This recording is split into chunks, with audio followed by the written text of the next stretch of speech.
Israel और Hamas के बीच जंग को लेकर एक तरफ पूरी दुनिया धर्म के आधार पर जहां बंट चुकी है, वहीं दूसरी ओर भारत को इजरायल की तरफ सॉफ्ट पड़ते देख कतर जैसे देश ने भारत को ऐसा झटका दिया है जिसको पूरी दुनिया देख रही है। कतर ने जिस 8 भारतीय नौसेना अधिकारियों को फांसी की सजा सुनाई है, वो अपने आप में बहुत संदेहास्पद है। कतर ने इन 8 अधिकारियों पर इजरायल के लिए जासूसी करने का आरोप लगाया है और कतर के इस व्यवहार से भारत को ये समझ लेना चाहिए कि अंतर्राष्ट्रीय संबंध बस धर्म विशेष को बल और सहानुभूति देने में ही लगी है। दोस्तों, आपको याद होगा जब नुपुर शर्मा ने किताब का हवाला देते हुए इस्लाम संबंधी बातें एक डिबेट शो में कही थीं, जिसको लेकर पूरे देश में भारी विरोध और प्रदर्शन हुआ था। लेकिन किसी भी हिंदू समुदाय ने उस मौलाना के विरोध में प्रदर्शन नहीं किया जिसने हिंदू धर्म के आराध्य माने जाने वाले शिवलिंग को लेकर आपत्तिजनक शब्दों का इस्तेमाल किया था। इसी नुपुर शर्मा को लेकर कतर ने भी आपत्ति जताई थी, जिसको लेकर बीजेपी ने तत्काल प्रभाव से नुपुर शर्मा को अपनी पार्टी से बाहर कर दिया था। तो जब भारत कतर की आपत्तियों पर कार्रवाई कर सकता है, फिर कतर भारत की बात को अनदेखा कैसे कर सकता है? यहाँ भारत सरकार को जरूरत है मजबूती के साथ अपने अधिकारियों के लिए खड़े होना और उन्हें सकुशल इस मुश्किल घड़ी से निकालना। ये सभी भारतीय अधिकारी कतर स्थित Dahra global technologies and consultancy services के लिए काम कर रहे थे। रॉयल ओमान एयर फोर्स के retired squadron leader Khamis Al Azmi की यह कंपनी कतर की सेना को ट्रेनिंग और अन्य सेवाएं मुहैया करवाती हैं।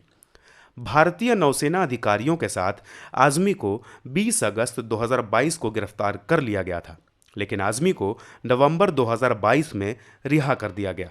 वहीं भारतीय अधिकारियों की जमानत याचिका खारिज कर दी गई और तब से वो उनकी कैद में थे। अगर जासूसी का ही आरोप था तो कतर प्रशासन ने कंपनी के मालिक आजमी को क्यों छोड़ दिया? क्या उसका कारण सिर्फ मुस्लिम होना था? जिस तरह से गुपचुप सुनवाई, गिरफ्तारी और अब फांसी की सजा उन्हें मिली है, उससे यह साफ जाहिर होता है कि कतर अपने मनमाने तरीके से अपनी ताकत का फायदा उठा रहा है।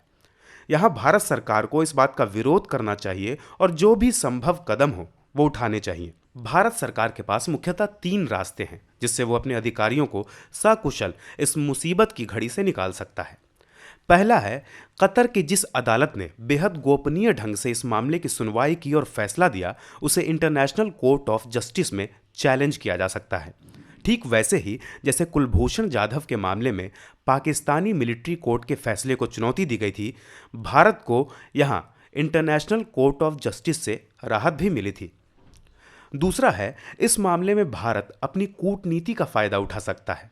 जैसा कि हम सभी जानते हैं कि मिडिल ईस्ट में भारत के कई देशों से बहुत गहरे संबंध हैं, चाहे वो सऊदी अरब हो, यूएई हो। अगर इन सभी देशों ने भारत की ओर से मध्यस्थता की तो भारत इन नौसेना अधिकारियों की रिहाई संभव करवा सकता है। कतर की आबादी में 25% हिस्सा भारतीय समुदाय का है। यह भारत की सॉफ्ट पावर ही है जो कतर जैसे देश की इकोनॉमी से लेकर देश के कई हिस्सों की गाड़ियों में पहिए का काम करती है। कतर में अहम पदों पर बैठे भारतीय का दबाव कतर की अथॉरिटी को सोचने पर मजबूर कर सकता है और यह फांसी के फैसले को चुनौती देने में भी सहायक हो सकता है। दोस्तों, इसके अलावा भी कई और उपाय हो सकते हैं, लेकिन वो भारत और कतर के संबंधों पर सीधे तौर पर आक्रामक साबित होंगे। लेकिन अगर कतर इन तरीकों से भारत की बात नहीं मानता है तो भारत को भी अपनी उंगली टेढ़ी करनी पड़ सकती है। अब देखना यह है कि भारत का अगला कदम क्या होगा। बाकी आप क्या सोचते हैं, इस पर हमें कमेंट करके ज़रूर बताइए।